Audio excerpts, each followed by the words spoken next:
part two to the presentation I gave in November. And so if you missed our conversation in November, that's okay. We're going to do a refresher here at the beginning, but there may be aspects that you think to yourself, hey, I would like a little bit more detail there. And so we are making the recordings available. I think if you reach out to myself or to Casey, we can kind of get that to you, and we'll send along the slides, of course. So just time to give that context, I will still do a refresher. We'll spend hopefully 10 to 15 minutes doing a bit of a recap of getting to implementation, or GTI teach. And then we'll dig into a case example and really thinking about how can we apply these 7 steps to our particular implementation problem or project that we're thinking about. And perhaps not a problem, but maybe an opportunity.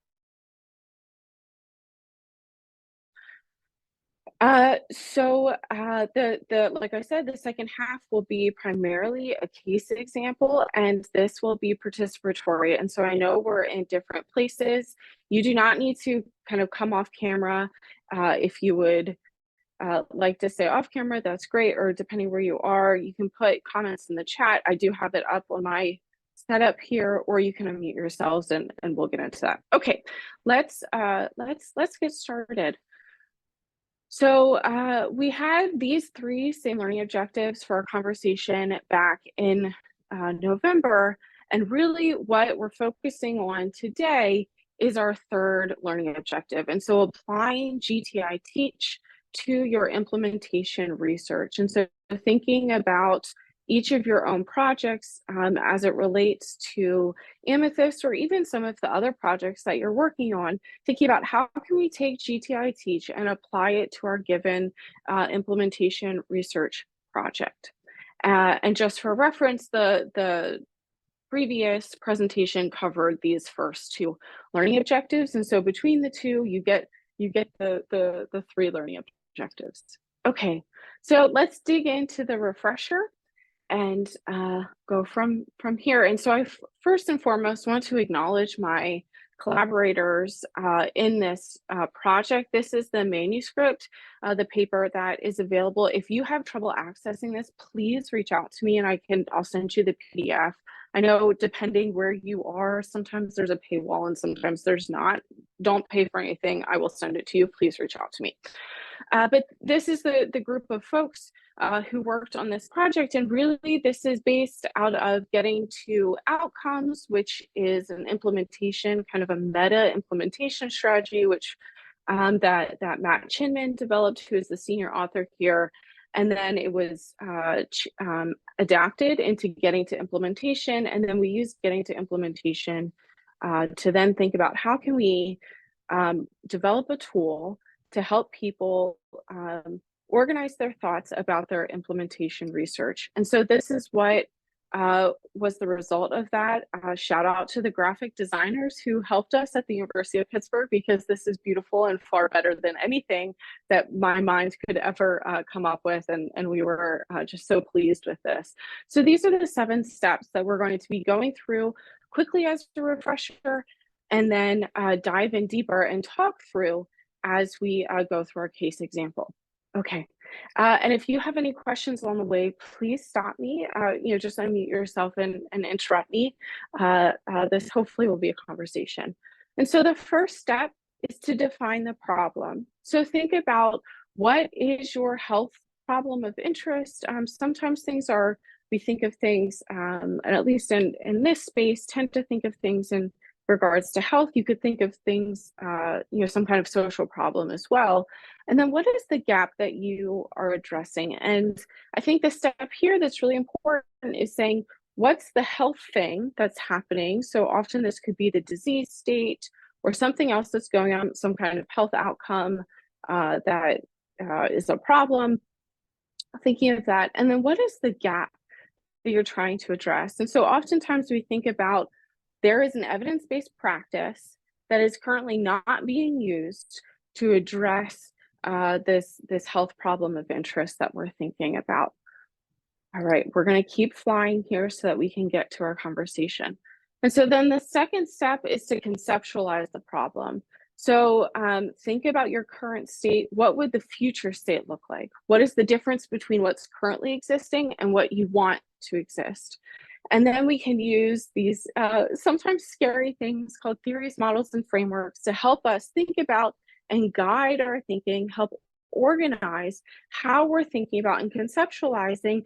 This is the issue. This is the gap that we're really addressing. This is the opportunity that we're thinking about. And then in the next steps, we'll get to what methods and outcomes can we think about. And so some of the theories, models, and frameworks are listed here. We'll touch more in the next step as well into CFER and PRISM REAIM as determinant frameworks. And so we can think of things like diffusion of innovations theory, which theorizes and provides a whole bunch of different components, a whole bunch of different variables that, based on a foundation of evidence, relate to the ability for an evidence-based practice to be put into use. We can think about EPIS, the exploration phase, preparation, implementation, sustainment, and think about it in a phased approach. These different theories, models, and frameworks can be used in different ways. And so we want to think about, we want to define our problem, we then want to conceptualize it, be really concrete as to what's happening. And then our next step is to say, what are our barriers and facilitators? I reviewed a paper yesterday and encouraged the authors to say, let's think about this as determinants, right? And maybe not barriers and facilitators, because I think oftentimes when we use the language of barriers and facilitators, we want to force things into one or the other. And sometimes it's both. Sometimes for, a given thing, a given thing for a patient or a consumer, someone experiencing the implementation problem, it could be a barrier. And that same thing could be a facilitator for clinicians. And so thinking about things in regards to determinants and some of the frameworks that are helpful in helping us to prioritize, to identify what are those different things. CFER is one that I've used a lot. IPARIS is another one. And both of those have been around for a while. And then ways in which we can identify and prioritize those barriers and facilitators. Often qualitative methodology is employed at this point in time. There is more recent work that's coming out about quantitative methods that can be used either through surveys or other ranking things. And so step 3, prioritize the barriers and facilitators. And so we've identified our problem, we've defined it, we've conceptualized it, we've thought about the different pieces. We've then prioritized what are the barriers that are happening or preventing this from happening? What are the strengths that this community or this group of people or this context has that we can leverage to overcome some of these barriers? And then the next step is to identify and select strategies. And so oftentimes in implementation science, the strategies that we tend to think about most are the ERIC strategies, which stands for expert recommendations implementing change. So the ERIC strategies, which came out a while ago, and there's been more recent, some recent work in that. Also, the behavior change wheel is another way to go about selecting strategies. There's also some work out of the CDC, which can help with that. I know PCORI has a report that I was a part of. So full disclosure there, looking at evaluating implementation strategies, which could also be a tool to help think about how do we go about selecting strategies, and then really thinking about how do we tailor those strategies? How do we make sure that those strategies align with the context within which we are existing and that we are implementing? And so some approaches that have been done there, so FRAME-IS looks at adaptations, COMP-B is related to the behavior change wheel, implementation mapping and using an implementation research logic model are all approaches that are used to go about selecting strategies based on, again, your definition of the problem, how you've contextualized it, and then identifying the barriers and facilitators, and building on all that work, you then can select your strategies. And one of the things, the citation is down here at the bottom, that I really encourage people to do is to specify your implementation strategies in a very clear way. We can say audit and feedback, or we can say facilitation, but facilitation to one implementation scientist and facilitation to another implementation scientist, or the same scientist on different projects, looks very different. And so Anola Proctor and colleagues came up with this really nice table or approach to specifying implementation strategies. And so after you select your implementation strategies, the next thing to do is to test them. And so there are different kinds of trial designs. We talk a lot, or often we talk about effectiveness, implementation, hybrid designs, which are commonly used. What is the setup of your trial? I am on team, don't use a stepped wedge, please, but there's cluster randomized, there's smart trials, there's all kinds of different ways that you can really test your implementation. You could also do this qualitatively, and really thinking about what's happening at the different levels. So what's happening at the clinic level, what's happening at the clinician level or at the group level, and then what's happening at the individual patient, their families, their caregivers. What are the different interactions that are happening at those different levels, and what are you particularly interested in? So then step 6 is going to, okay, we designed our study, and now we're going to evaluate the data that we've collected. You can see here there are some evaluation frameworks. REAIM is incredibly common, thinking about reach, effectiveness, adoption, implementation, and maintenance. We have the implementation outcomes as defined by Proctor and colleagues, and 2 papers cited there. And so thinking about what frameworks are you going to use, and then how are you going to define not only your primary outcomes, perhaps your primary outcome is a clinical outcome looking at effectiveness, but then thinking about your secondary outcomes and understanding implementation in your secondary outcomes. And really, something I haven't mentioned is really considering partner perspectives throughout this whole process, and engaging with community members, with people with lived experience in your particular population, within your particular context or disease process, can be really important as well. And so then the final step of GTI Teach is sustainment. So thinking about and I would probably argue, and I know that while we were developing this, I had many conversations with my colleagues about this, but I think sustainment is something that we need to be thinking about from the very beginning of implementation. If we are designing something that isn't funded through any, and doesn't really have the possibility to be funded through any insurance company or reimbursed in some kind of external way, can we really expect for it to be implemented in the long term? And so really thinking about what does this look like? And I should be clear, just because it's not reimbursed through insurance does not mean we shouldn't do that. That's not what I'm saying, but really thinking about that and thinking about what that could and should look like. What kinds of results can we use to justify ongoing implementation? What do we need to change? What could this look like? What partners do we need to come alongside us to really think about how we can ensure that this implementation and this gap that hopefully we've closed can continue in that way? And so there are some emerging and more common sustainability frameworks that are out there. The updated REAIM has some sustainability built into it, into the maintenance outcome, the M of REAIM. But there are some others there as well. Okay, that was really fast. In November, I spent a solid 60 minutes talking about those 7 steps. And so I do want to pause there and ask any questions that people have, thoughts, reflections, before we get into our case study, where we're going to walk through the 7 steps again.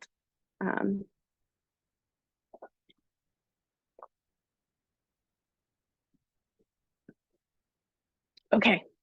Um, I do have the chat open, and so if folks prefer to, excuse me, communicate through the chat, please feel free to do that. I will, and Casey is here to help me as well, so we will figure it out together. Thank you, Casey. Okay, so as I was preparing for this conversation today, full disclosure, I am a social worker by training, and my social work practice, as I like to say, has always been research. So I have been a researcher for a long time, and I am not a clinician.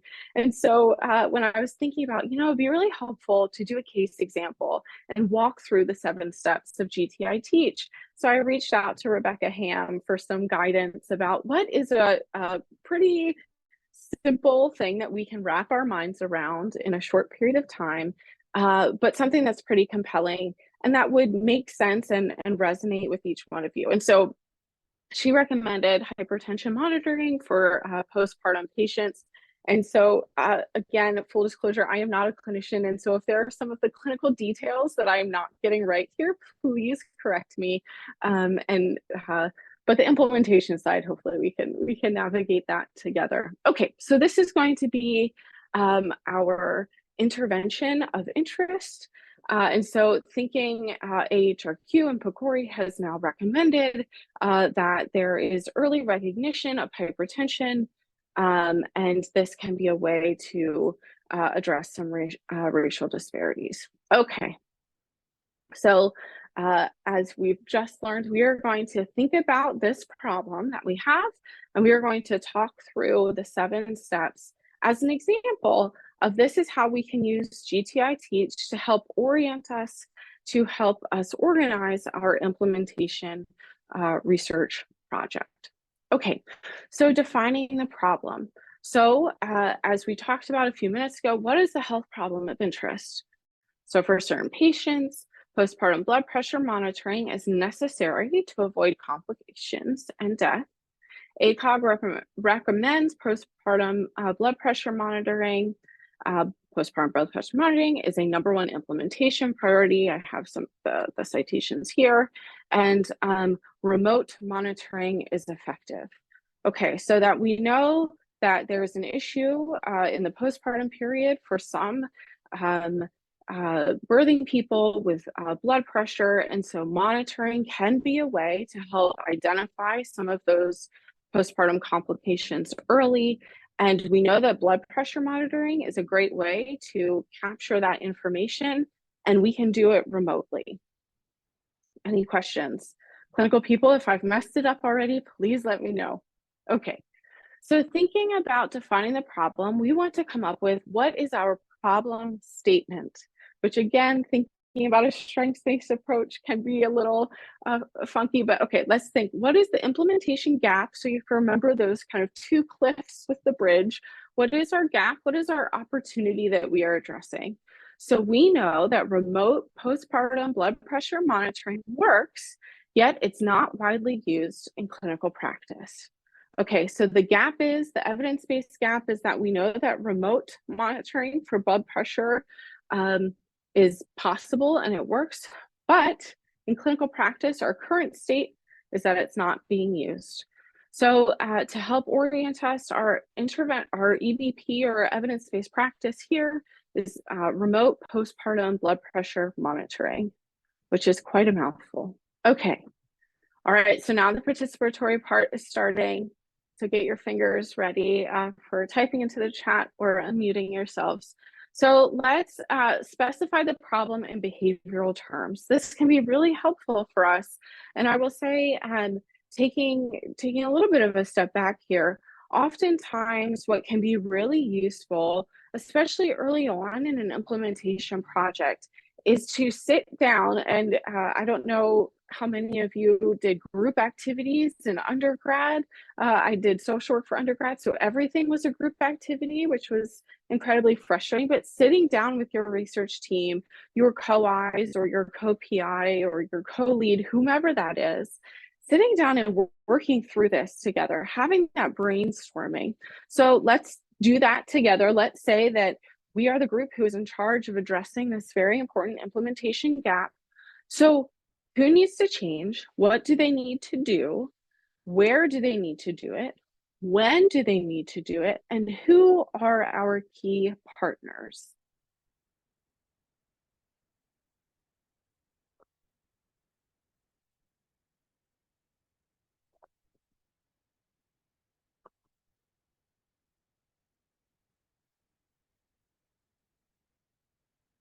I love the silence. I always tell my groups that I have very minimal training in therapeutic situations, but I have enough to enjoy an awkward silence. Okay, put it in the chat or unmute yourselves. And there are no wrong answers here. We are learning all together. Where? At home. Thank you, Casey. Yes, so remote blood pressure monitoring can be done, or we think it can be done or should be done at home. So birthing people are able to do that at home. Who? Patients and providers. Yes, thank you, Caroline. So what can be really helpful is to think about who are all the different people who need to be involved. I've seen it done also when thinking in behavioral terms of sometimes folks will do a stereotypical or typical patient journey and think about who are all the people that patient through that time period, or that consumer, who are all the people that they interact with, at what level of the system are they interacting. Okay, key partners: patients, clinicians, family members, insurance payers. Yes, thank you, Rebecca. Right, so there are kind of infinite numbers of people who could be involved. And so again, there are different ways of doing this. And I think one of the things that I also really encourage people is that for the most part, much of this work has been done before.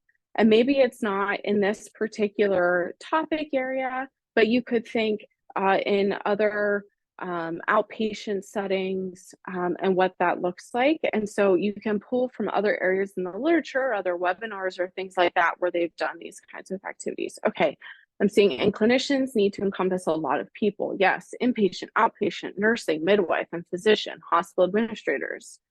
Seems like it is best as a preventative measure, so as early on as possible in the pregnancy period or in the postpartum period. Yeah, so identifying who are the people who would benefit, who are the birthing people, the patients who would benefit most from this intervention, and capturing them as early on in the postpartum period as possible. Yeah, or I guess maybe clinically, I don't know, in the pregnancy period also. Yes, thank you, Casey. Okay, for the sake of time, we're going to keep moving, but these are the kinds of questions, and thank you for participating. The participation will not end. Okay.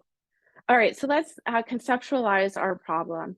So we've identified this implementation gap. We know that there are people who would benefit from this intervention, the intervention being blood pressure monitoring. We also know that this can be done at home.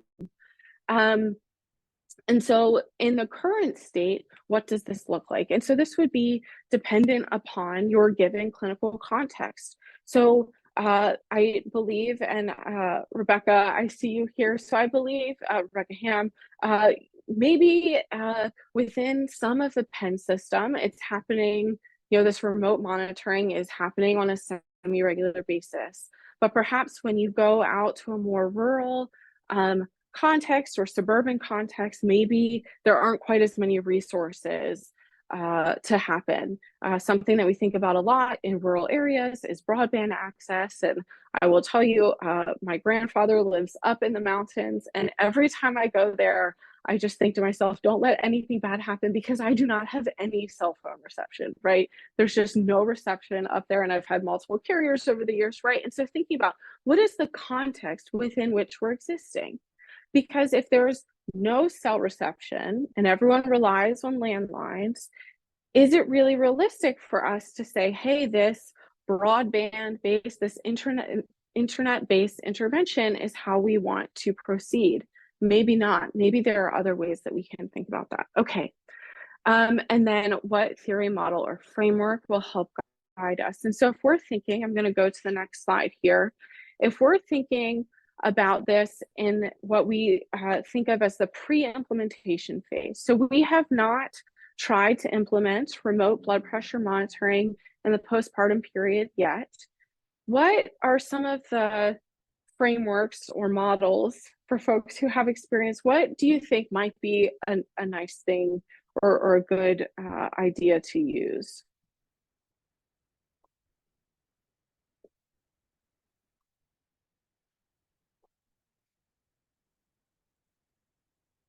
It's a tricky question. So I think perhaps if someone were coming to me with this particular case, I think one of the things that I might think about, of course, well, let me see.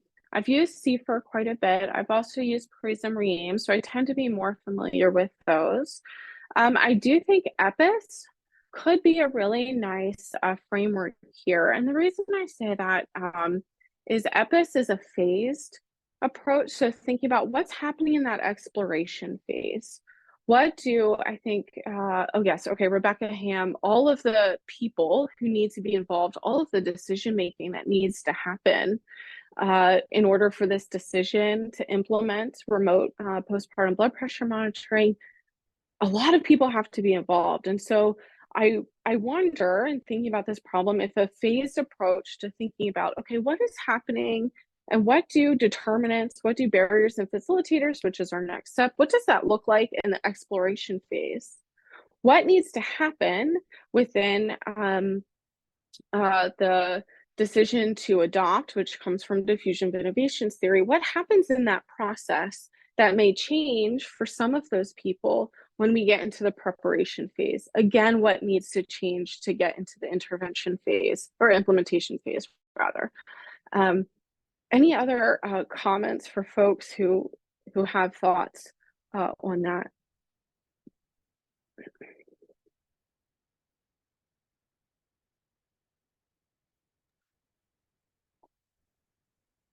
No, I think you're right. I think so many of these would apply to those issues.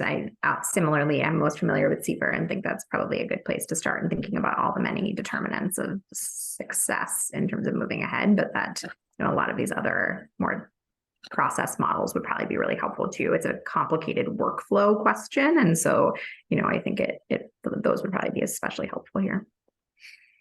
Yeah, thank you. And yes, okay. And I think for if this feels, let me kind of like take my walking through the 7 steps hat off and into my central Amethyst design core hat on, and just say, if this feels overwhelming to you, that's okay. It is overwhelming, right? There's a lot baked into this slide, and there's a lot of things happening at once. And so if you're working on your project and you have questions about, oh my goodness, how do I decide between EPIS and CFR? Is that how you say it? CFR, right? Prism Ream. If those are questions that you are having, please reach out to us.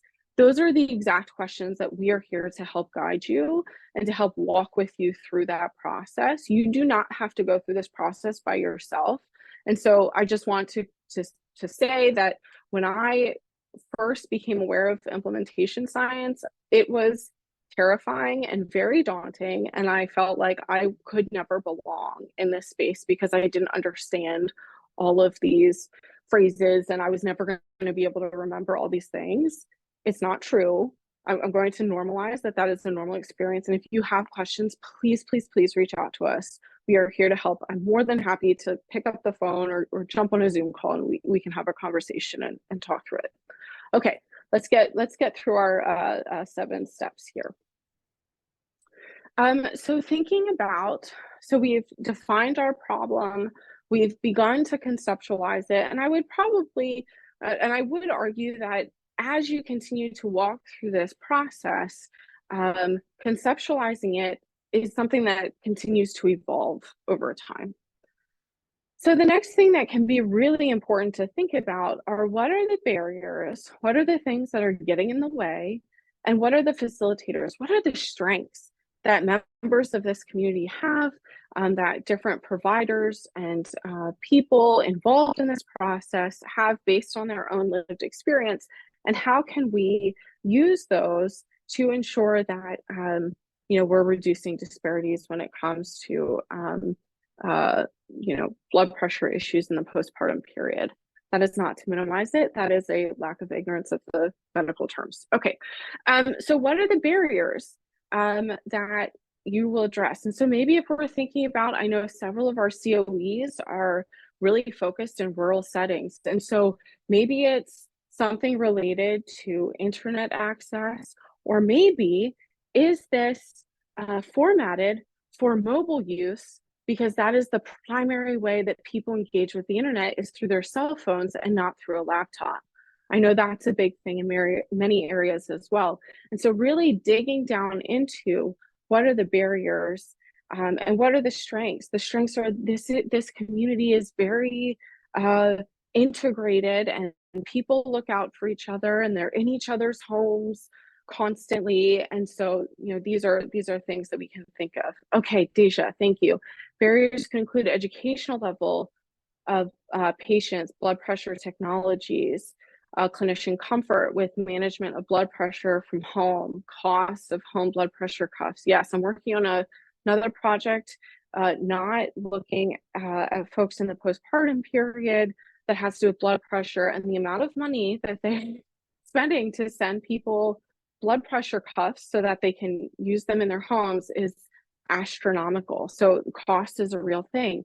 So thinking at the individual level, thinking at the clinician level, we think of the socio-ecological model. So going up from there, what's happening at the practice level? What are the priorities happening within the practice? What are the community level barriers and facilitators?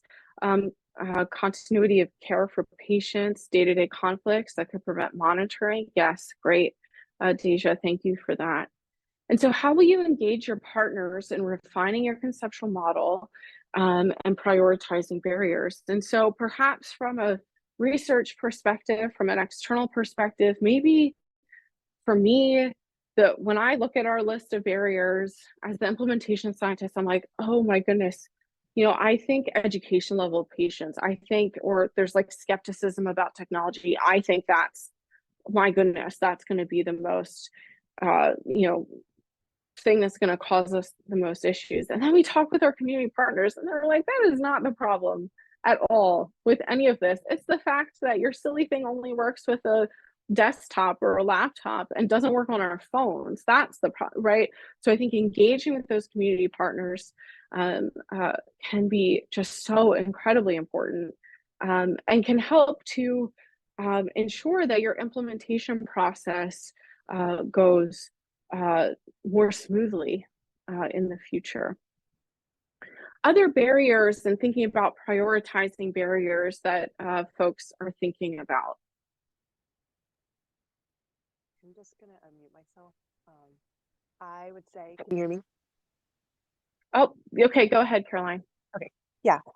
I would say another one is just like accuracy and or like consistency of like the reporting of blood pressures to like the providers, and like as a result of that, like if they aren't being like sent over at like consistent times, like maybe they'll need to schedule like phone calls or internet like Zoom meetings, but like then internet connection might be another problem, or technology barriers that way.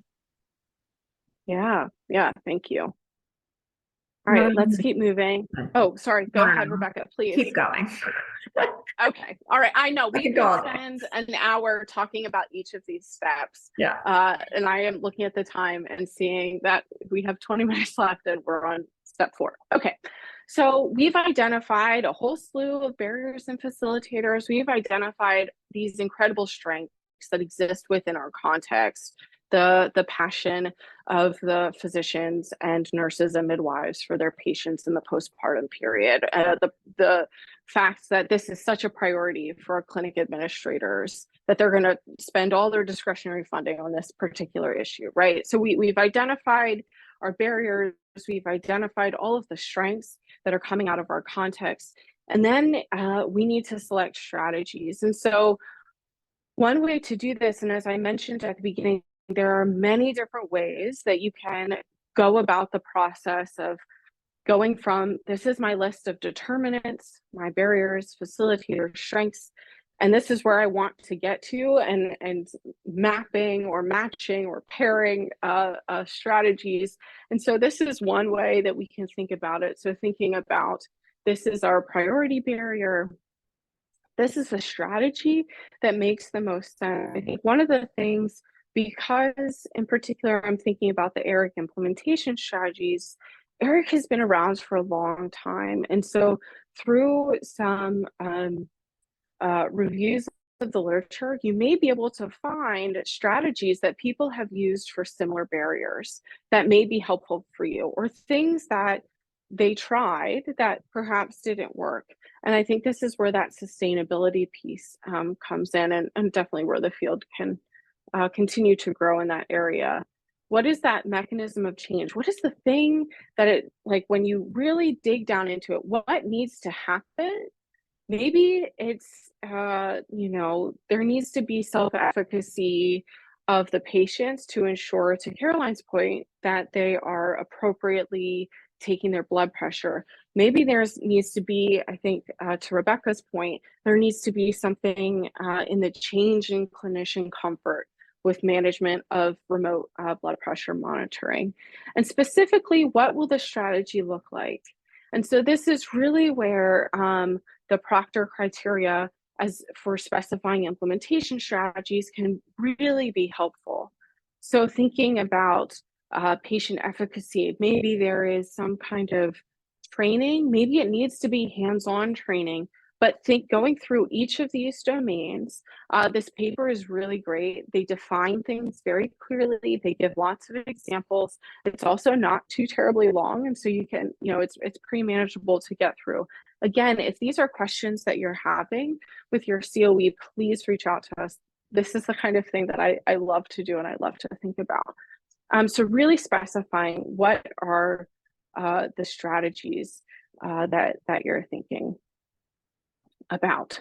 Okay, so when it comes to specifying strategies, what are some, or let's take a step back further.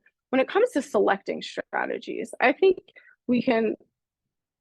maybe we feel relatively comfortable in saying, like, these are all the things that could go wrong or prevent us from doing remote blood pressure monitoring. That feels like maybe that's an easier thing to do. When it comes to selecting strategies, what questions, what concerns, what are people wrestling with when it comes to that? I think it's really important to consider resources, and in part that can be the personnel available, certainly financial, but just what do we have the resources to be able to effectively implement this particular strategy? Yeah. Yeah, I think that's great. Thinking about resource availability. Yeah, do they have access to the internet, computer, etc.? Yeah. Temporality. When is this happening? Whoops. When is this happening in the flow? At what point are we intervening, or at what point are we trying to increase that self-efficacy, or change clinician comfort with remote blood pressure monitoring? Monitoring.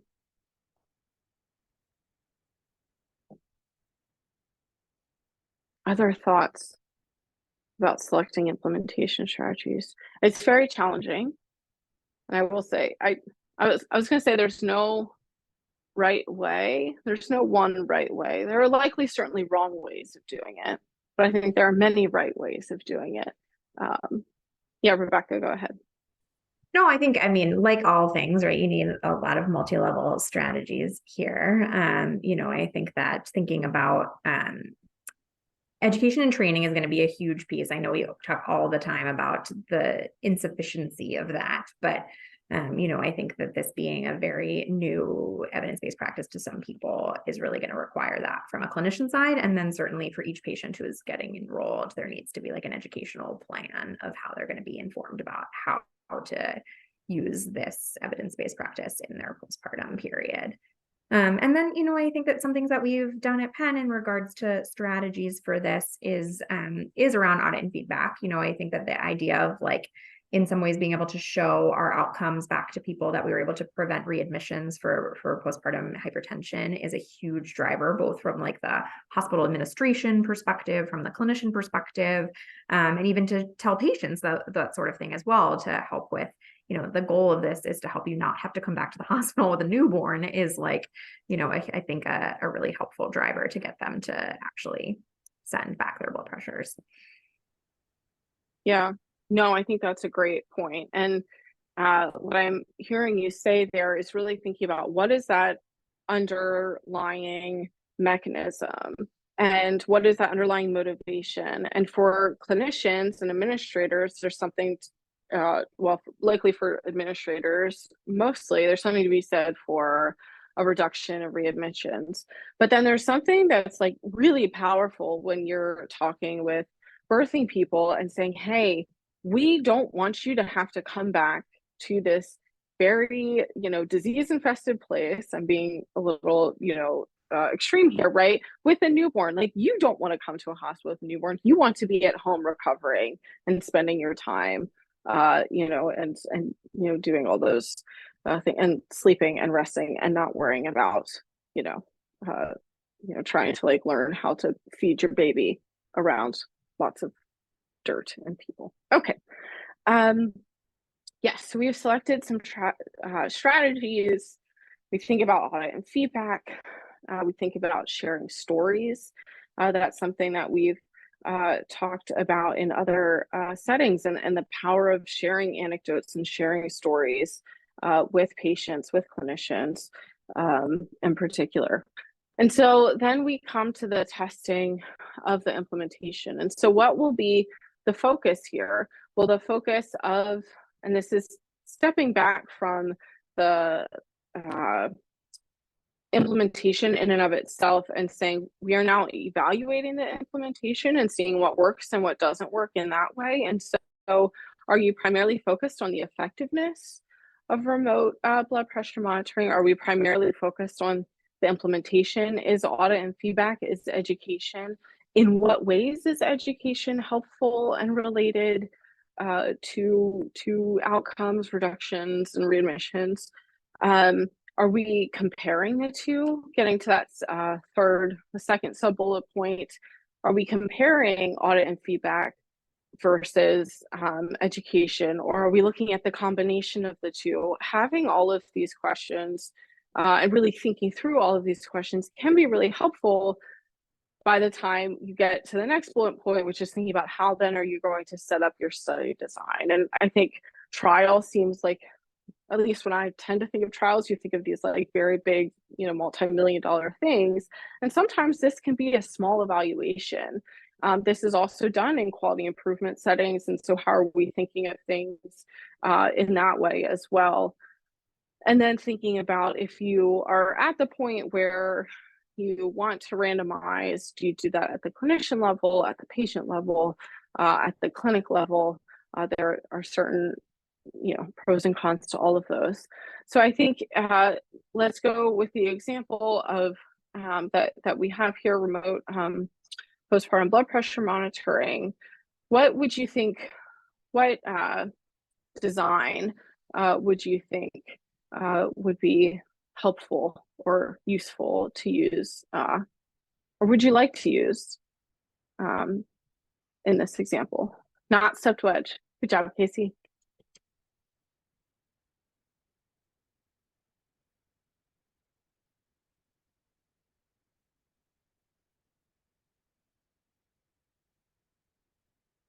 So you could think about a cluster randomized trial if you were really thinking, at a really large scale interrupted time series. If you really wanted to make sure that everyone was going to receive the treatment, in particular, you could, you could, if you were comparing implementation strategies, you could do what we do a lot. I do some work in the VA, and so a lot of times what we'll do is what we call implementation as usual, where we'll do a rollout of the intervention. The intervention is available to everyone in the control group, and then in the treatment group, we will do some degree of strategy or combination of strategies to really identify, okay, what is it about those strategies that is potentially making a difference when it comes to implementation. And so some of the other things that we want to think about when we're testing implementation, the setting, which we've talked about a little bit, who are we including? Are there certain groups that we say, hey, it isn't ethical for us to include you, or to have it be a chance that perhaps you don't get access to this intervention? Thinking about something like that, the primary outcomes, so thinking about effectiveness versus some level of adoption or fidelity for an implementation outcomes, and then when will you evaluate the outcomes?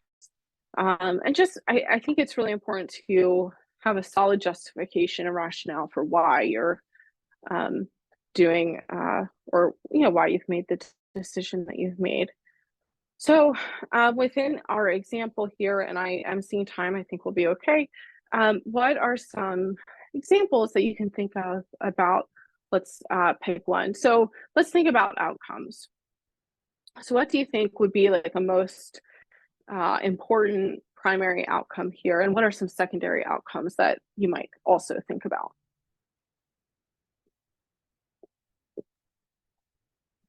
I would say one of the more common primary outcomes in this type of thing is looking at ascertainment of blood pressure, at least one blood pressure, at 7 to 10 days postpartum, or something along those lines, which one could think of as more of like a process outcome. And then you can sort of think about more down the line outcomes that are things like readmissions for postpartum hypertension, other complications of postpartum hypertension, initiation of blood pressure meds postpartum, that kind of thing, from like a effectiveness standpoint. Yeah, but there's lots of implementation outcomes to look at. Yes. Fidelity, feasibility. Yeah, so, and I think that's where we get here. So thinking about how would we measure those things, thinking about fidelity, thinking about feasibility, usability. I guess feasibility isn't on this list here, but I think that's a good one. And that gets into, I think what's hard is these aren't fully mutually exclusive, right? Feasibility kind of captures a lot of things. It can capture resource, allocation of resources or access to resources.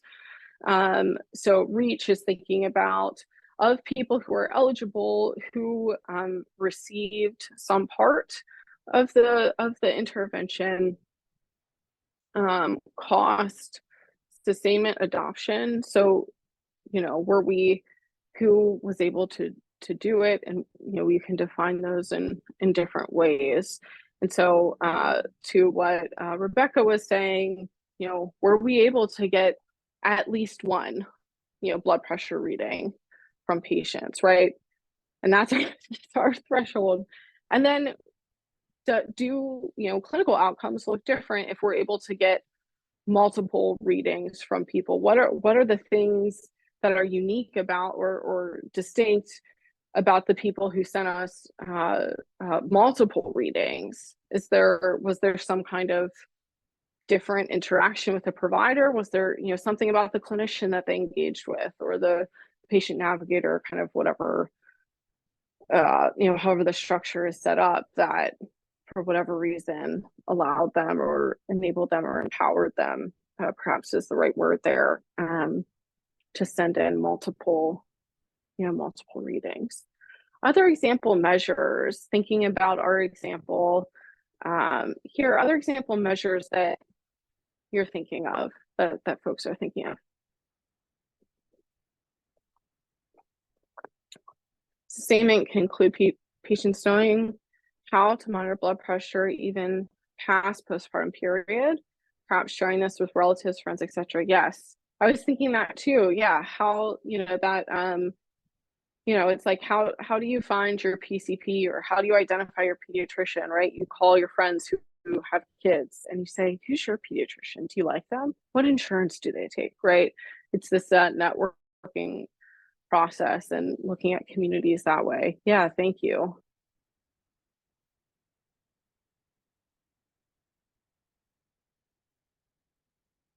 Okay. Other thoughts about outcomes and measures that we might use in this example? Thinking about either effectiveness outcomes, clinically oriented outcomes, or implementation outcomes. Adoption, how many people are enrolled, how many blood pressure readings per person are recorded. Yeah, it's great, Casey. Thank you. And so sustainment. So what kinds of results would we want to get or need to get to justify ongoing implementation? What would we change? You know, thinking about oftentimes what happens in research settings. We know this, right? There's all this money, there's all these resources that go into supporting, you know, your audit and feedback or your educational offerings or whatever that looks like. How would we then have to change that in order for it to be sustainable, in order for it to be replicated in a non-research setting? And then depending on how much change is happening, do we really think then that we would still get the same outcomes? And so thinking really critically about that, as I mentioned earlier, way in the beginning, but I think also as you're planning everything out can be really helpful as well. What would sustainability need to look like for your partners, for patients, for their family members, for community members, in order to keep going? How much funding do we need, and who do we need to talk to think about that? Other things. This practice is significantly reducing hospital admissions in postpartum pregnant women. This could help justify continued implementation. Yeah. And a lot of the work that we do in policy spaces is pairing stories with numbers, right? So you have a really compelling story, you support that story with, you know, either financial or, you know, clinical outcomes, and at least from policy perspectives, that can make a really big difference in advocacy work that way. Okay, so we are coming up on the top of the hour. Thank